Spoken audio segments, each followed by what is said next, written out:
Hey guys, hari ini nak tunjuk satu rumah kita sudah siap bikin, baru siap bikin. Okey.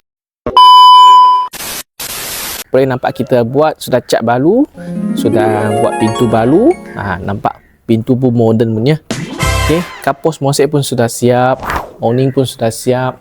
Okey, awning kita pakai ACP punya lah. So rumah ni ada special sikit. So dia bukan yang rumah biasa. So dia rumah ni dia ada extend. Tengok boleh nampak dia punya hole ada dua. Satu hole kecil dengan satu hole besar.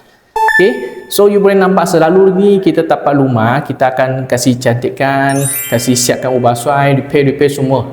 So buyer nampak baru, peminat terus see. So kalau nampak kotor-kotor, kalau you yang buyer you pun tak peminat kan? Yes. So dekat masa ni I nak share satu story. Ada satu tuan rumah, dia cari I. So dia punya rumah, dia ada selepas ada satu agent, sudah 1 tahun tak jadi jual. Okay.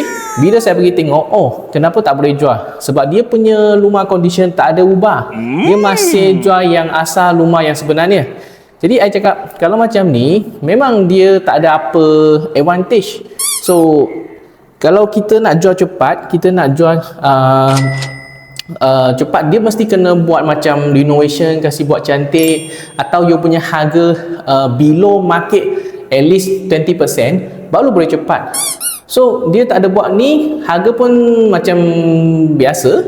Okay, so I cakap tak ada advantage makan.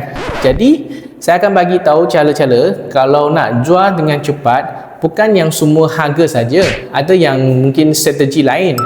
So owner, kalau you ada kawan, okay, ada masalah ini, boleh tunjuk I punya video, kasih share. So kalau ada peminat, boleh PM saya, PP yang tahu.